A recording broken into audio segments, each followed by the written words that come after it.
তো আজকে হচ্ছে মাহিরের পাপার জন্মদিন, তাই সকালবেলায় বাজারে চলে যাচ্ছে আমরা মা ছেলে। ওর বাবাকে একটু রান্না বান্না করে সারপ্রাইজ দেবো বলে। তো বাজারে প্রথমেই সবজি বাজারে চলে এসেছি, কিছু সবজি নিয়ে নিলাম ভাজা করার জন্য। এবার আমরা যাব মিষ্টির দোকানে। তো মিষ্টির দোকানে এসে 4-5 রকমের মিষ্টি নিয়ে নিয়েছি, আর সাথে মিষ্টি দইও নিয়ে নিয়েছি। সেই দেখে তো মাহিরের নাচ হচ্ছে এখন, এই দেখুন আপনারা। কোন দিকে চিকেনের দোকান? এদিকে আমাকে দেখাও, কোন দিকে চিকেনের দোকান? ওইদিকে? আমি তো জানি না। আচ্ছা,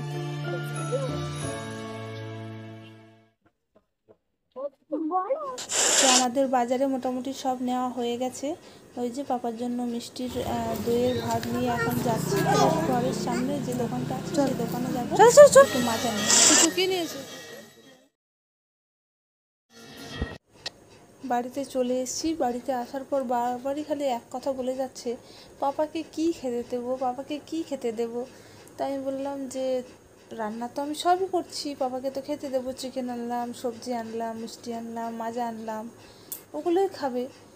আমি কি খাওয়াবো, কি খাওয়াবো সেটাই বলছিল।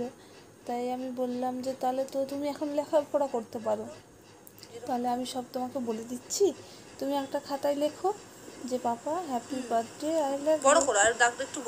তো দেখলাম ও এক কথায় রাজি হয়ে গেল লেখার জন্য। তো আমি এখানে বসে, ওর বয়স হচ্ছে এখন সবে 3.5 বছর, লিখতে শিখেছে, পড়তে শিখেছে, কিন্তু এত বড় বড় স্পেলিং তো এখনও পারে না। তাই আমি ওকে বলে বলে দিলাম happy birthday papa I love you, সেটাই ও এখন বসে বসে লেখার চেষ্টা করছে। প্রথমে ডেট লিখছে। ওকে বলতে বলতে আমি এদিকে রান্নাটাও চাপিয়ে দিয়েছি, ভাত চাপিয়ে দিয়েছি, ফুটতে শুরু হয়ে গেছে। আর এখানে পটল, বেগুন, আলু সব একসঙ্গে কেটে নিয়ে নুন হলুদ মাখিয়ে নিয়েছি। এবার ভাজার জন্য চাপিয়ে দেব।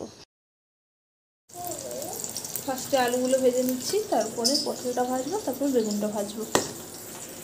বড় করে করো এইচটা, হ্যাঁ, তাহলে সুন্দর লাগবে দেখতে। তো এইদিকে বলে দিতে দিতে মোটামুটি ভালোই লিখে ফেলেছে হ্যাপি বার্থডে। এবার ডেটা লেখা চলছে, ওইদিকে আমার রান্নাও চলছে। মাঝে মাঝে যাচ্ছি, রান্নাটা করছি, আবার মাঝে মাঝে আসছি, বলে দিচ্ছি, ও বসে বসে লিখছে।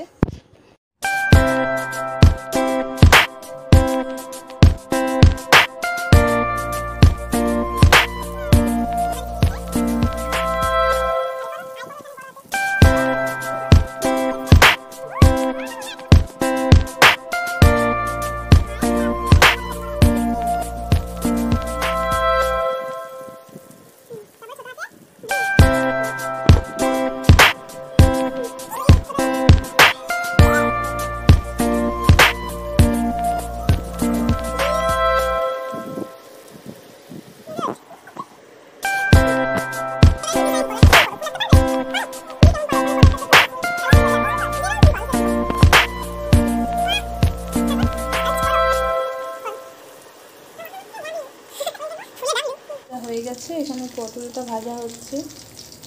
ভাজা তো কোনো কিছুই খাই না, আমাদেরই খেতে হবে, মানে সবজিই খাই না, সবটাই আমাদের খেতে হবে। কিন্তু তবুও ইচ্ছে হয় যে একটু রান্না করি বেশি করে। খাবে না জানি, তারপরে কই ফুল হলো তোমার? এটা ফুল?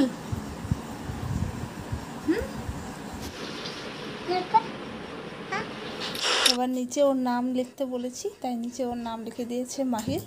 আর এই যে এটা হচ্ছে ওর final, happy birthday papa I love you. আর ওই যে নিচে একটা গোল মতো করেছে, একটা ফুল করতে বলেছিলাম। এখানে এই যে মাছ ভেজে নিচ্ছি, মাংস করেছি তাই মাছটা আর বেশি করলাম না, এক পিস ওর থাল সাজানোর জন্য সঙ্গে দেব। আর মাছের মাথা দিয়ে ডাল করব, তাই মাথা ভেজে নিলাম একটা, আর একটা পিস মাছ ভেজে নিলাম। এই যে মুগ ডালটা শুকনো খোলায় একটু নেড়ে নিচ্ছি, তারপর ধুয়ে চাপিয়ে দেব। আর এখানে টমেটো কেটে নিয়েছি চাটনি করব বলে, মাংসটাও ঢেলে নিয়েছি, ধুয়ে নেব। এখানে সব কিছুই খুব অল্প অল্প করে করেছি আমি, কারণ আমরা তো 3 জনই, খুব একটা খাবারের দরকার হবে না, তাই অল্প অল্প করে সব করে নিয়েছি। আমি পেঁয়াজ, কাঁচা লঙ্কা, আদা, রসুন নিয়ে নিয়েছি, এগুলো এবার পেস্ট করে নেব। এই যে আমি এখন চিকেনটাতে সব কিছু মাখিয়ে দেব একসঙ্গে, মানে আদা রসুন যে পেস্টটা করেছিলাম সেটা, জিরে বাটা, ধনে বাটা, নুন, হলুদ, আর ওকে আর একটু সর্ষের তেল দিয়ে নিয়েছি, ব্যাস এটা মিক্স করে আমি এক্ষুনি চাপিয়ে দেবো। একটু রেস্টে রাখলে ভালো, কিন্তু আমার এখন সময় নেই, তাই আমি আর রেস্টে রাখতে পারবো না, এক্ষুনি মাখিয়ে চাপিয়ে দেবো। ডালের জন্য এখানে মশলা কষানো হচ্ছে, মাছের মাথা দিয়ে দিয়েছি আর একটু কষিয়ে ডালটা দিয়ে দেবো। আর এখানে মাংসটা হয়ে এসছে প্রায়, মানে তেল ছেড়ে দিয়েছি, এবার জল দিতে পারবো। রান্নাবান্না সব হয়ে গেছে, আমি মাহিরকেও স্নান করিয়ে দিয়েছি। আর মাহিরের পাপাও অফিস থেকে চলে এসছে, স্নান করতে গেছে, তো সেই ফাঁকেই আমি এখন থালাটা সাজিয়ে নিচ্ছি।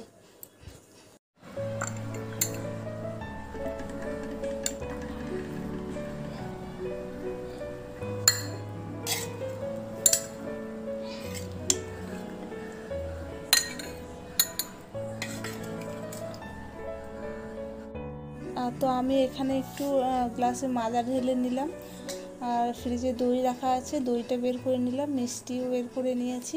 এবার একটা প্লেটে মিষ্টিগুলো সাজিয়ে নেব।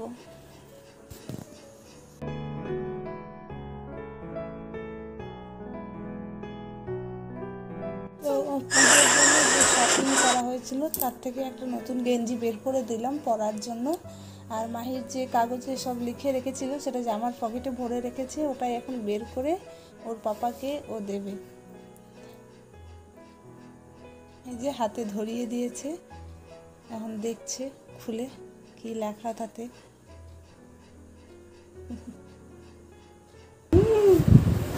কি লিখেছো তুমি? কি লিখেছো বলো? Happy birthday, happy birthday.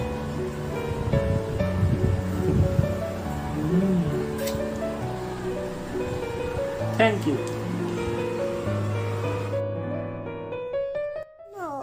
তো দুজনেরই খাবার এখানে রেডি করে দিয়েছি, দুজনেই বসে পড়েছে খেতে। মাহিরকে তো খাইয়ে দিতে হবে, তো দেখছে দুজনেই খাবারে কি কি আছে, পাপাকে কি দেওয়া হয়েছে, ওকে কি দেওয়া হয়নি সেটাই এখন দেখছে। এই যে মাহিরকে মিষ্টি খাইয়ে দিচ্ছে, তারপরে এখন আমাকে খেতে বলছে। আমি বললাম আগে তুমি খাও, তারপর আমি খাচ্ছি। তো ভিডিওটা এখানেই শেষ করছি। সবাইকে টাটা, বাই বাই। ভালো লাগলে একটা কমেন্ট করে যাবেন, একটা লাইক করে যাবেন। থ্যাংক